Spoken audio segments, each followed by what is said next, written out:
Shalom and welcome to another in our series of podcasts from Temple Beth Am, a dynamic center for conservative Judaism in Los Angeles. You are listening to a Yizkor sermon by Rabbi Adam Kligfeld. Tick tock. Tick tock. We are always and only moving in one direction.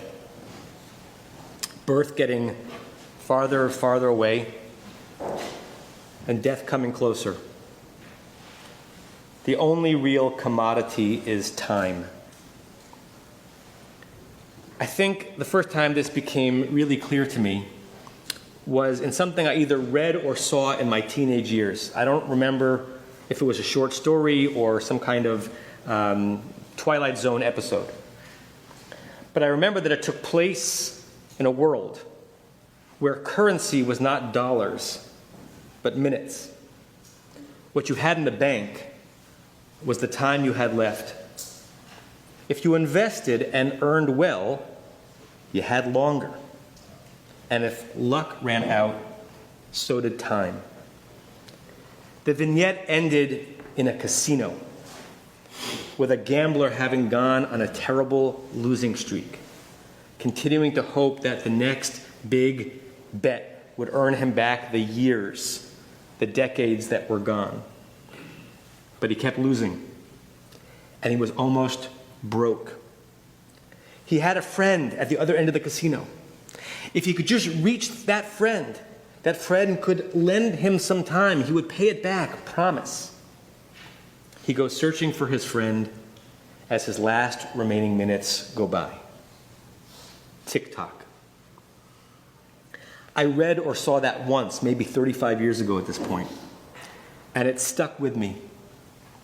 It's the perfect, although very raw, allegory for what we live through and for what everyone we've ever known and loved has lived through. Whether we want to think about it or not, every Yizkor we say on behalf of others is a rehearsal for our survivors' recitations of Yizkor on our behalfs. Soon. Now, if we thought about this always, we'd suffocate with the enormity of it. We'd be paralyzed. We'd be unable to live.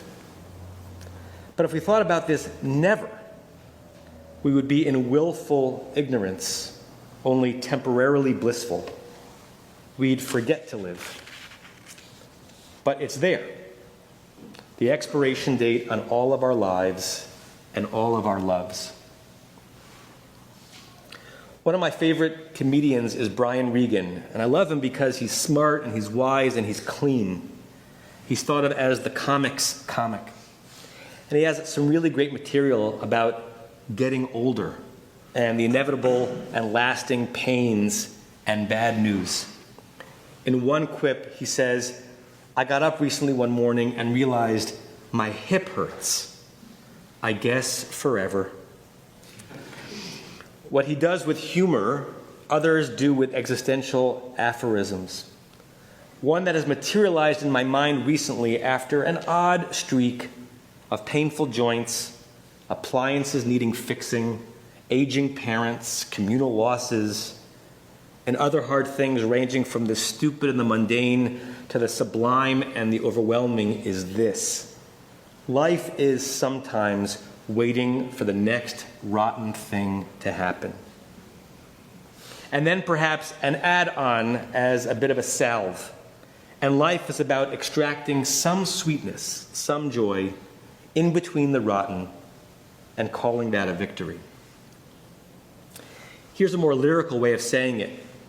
These words were shared from this exact spot at the funeral of Kim Simon, a Pressman parent who passed away far too young back in March.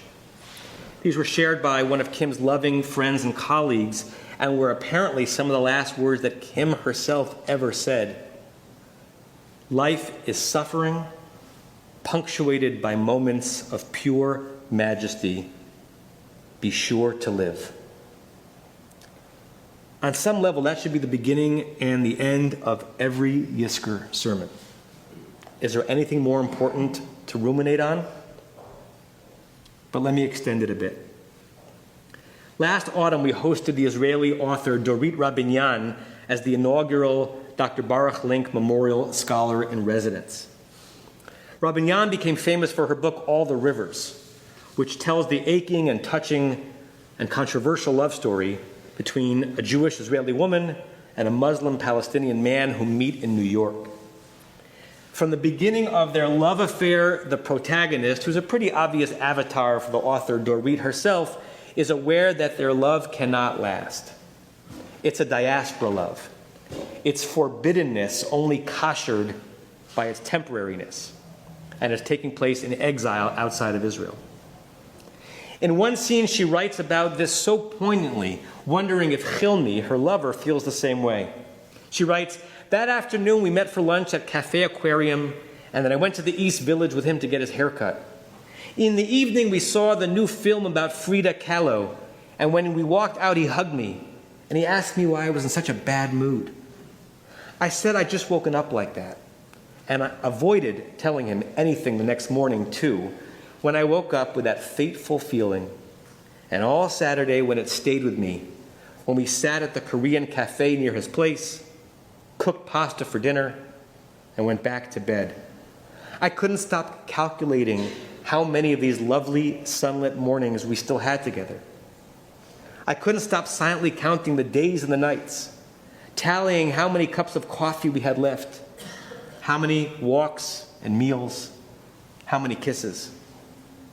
And then a paragraph later, "At night when I thought about how few chances I still had to love him, I gripped him with the same desperate pain." Tick-tock, leading to pain and to frenzy and alertness. Memories returning at Yizkor and other times with pathos and with a power to heal. Is there an antidote to this reality?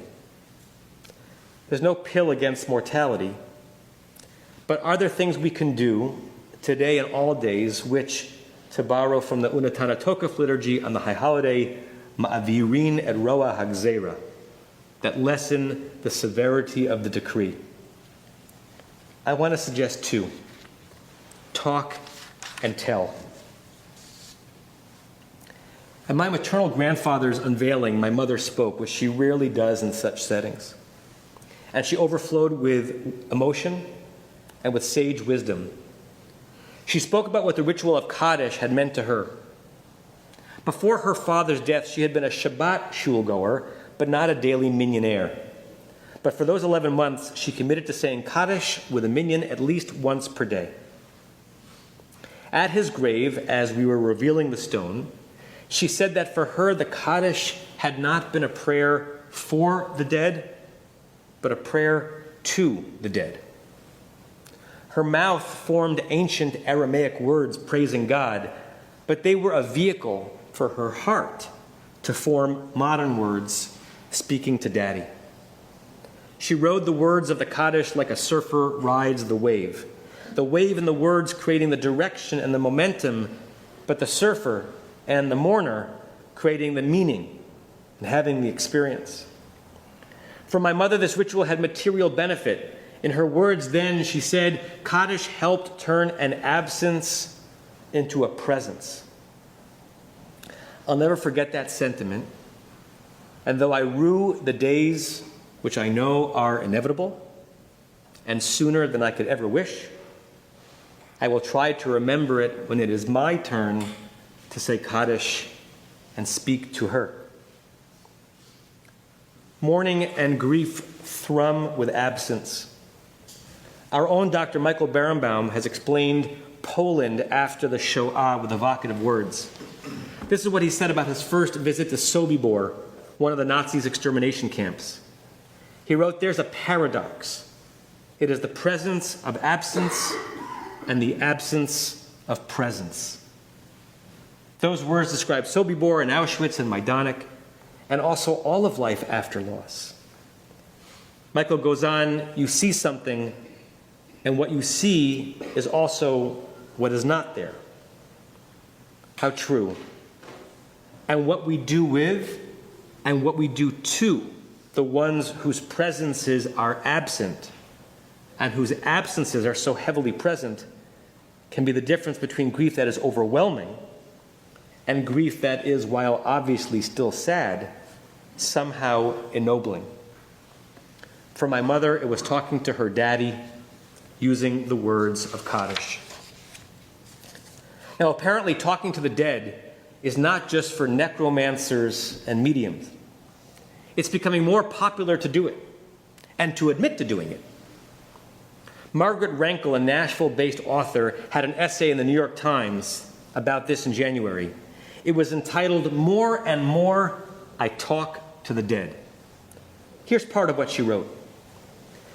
"I'm in no hurry to join my beloved dead, but like my mother before me, I'm spending more and more of my days in their company. Next month, my father will have been gone for 20 years, but he's as real to me today as he was on any day of the 41 years we shared on this side of the veil." She continues, "I read a newspaper article reporting that NASA will be dismantling the Saturn rocket that rises above the Alabama Welcome Center on I-65 South. And I remember the model Saturn rocket, that taller than my 10-year-old self, that Dad and I built together from chicken wire and paper mache. I hear a Cole Porter song on the radio, and I remember my parents dancing in the living room. It's the same way with all my lost beloveds. Reminders take every possible form: the feel of pine needles underfoot, the scent of a passing woman's perfume, the tail end of a song on a coffee shop radio, a letter tumbling out of a long unopened book, the taste of boiled peanuts, salty and warm. The reminders loop between past and present, between one lost loved one and another, a buzzing sweep of sensations and memories in time. I keep searching for the right metaphor to convey what I mean. Is it like a braid, a web, a shroud? And finally the word comes to me. It's a conversation. Every day, all day long, everyone I've ever loved is gathered around the same table talking." End quote. When we talk to the dead, they are still dead, but they are also more alive than should be metaphysically possible. When I officiate at unveilings to this day, including with many of you here in this room, I invite those present to conjure their beloved and speak to him, speak to her, address words to mommy and to daddy. These words draw upon a totally different emotional reservoir compared to speaking about them. And when I close my eyes in a few minutes, as we intone the Yizkor paragraphs, I will reanimate my 4 grandparents in my mind's eye, and I will speak to them, and they will be with me, in some way, at least for a moment, back in life, back of life. So how do we lessen the severity of the decree of loss? Talk to the dead.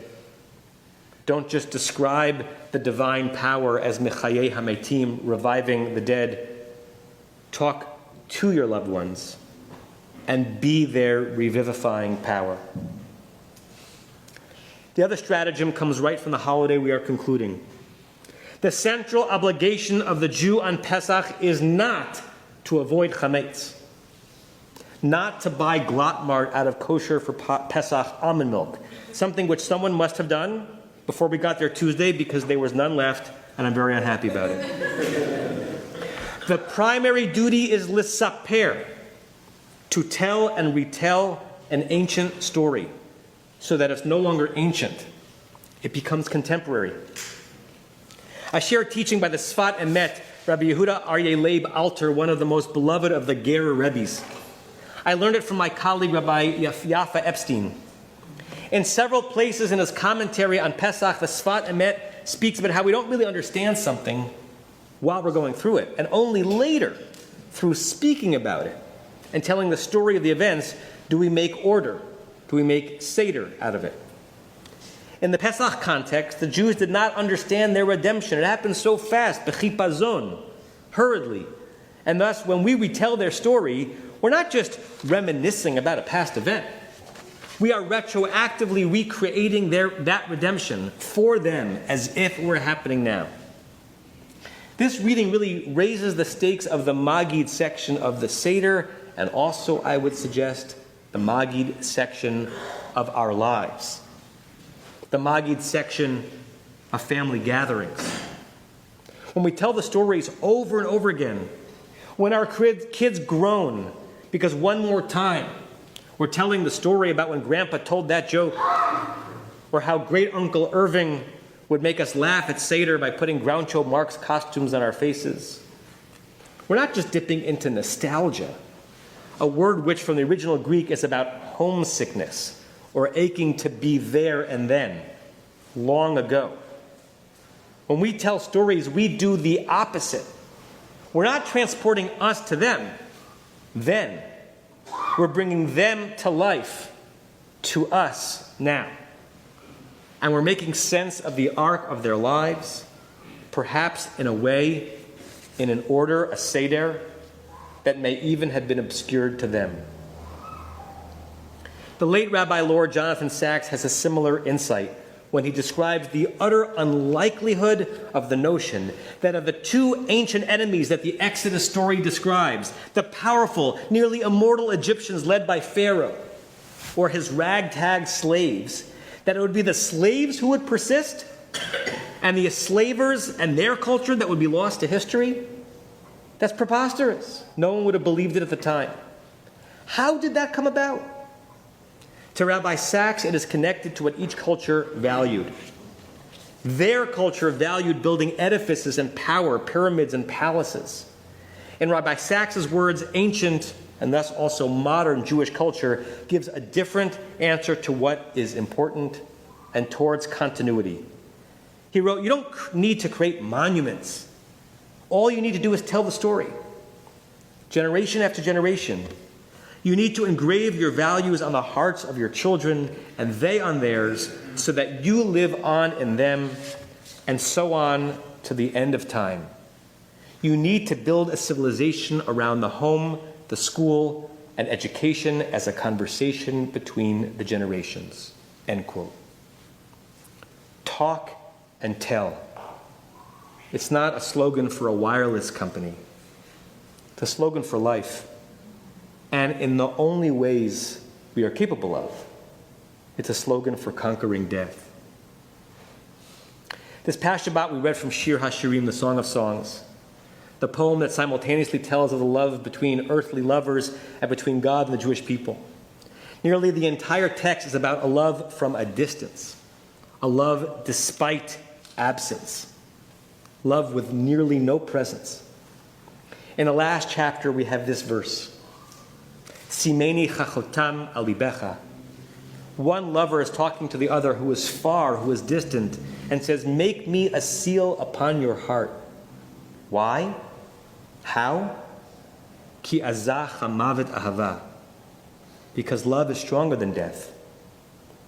We heal tragic and painful absence with intentional closeness. We conquer death by inviting them back to life, by speaking to them, and by telling their tales. We confront the ticking clock with the timelessness of speech and stories. Tick, tock, talk, tell. It is true that death and grief are the price of love. And it's also true that especially today, love is stronger even than death. You have been listening to another in our series of podcasts from Temple Beth Am, a dynamic center for conservative Judaism in Los Angeles. If you enjoy these podcasts, we invite you to write a review on the Apple Podcast site or wherever you get your podcasts. For more information about Temple Beth Am Los Angeles, go to tbala.org.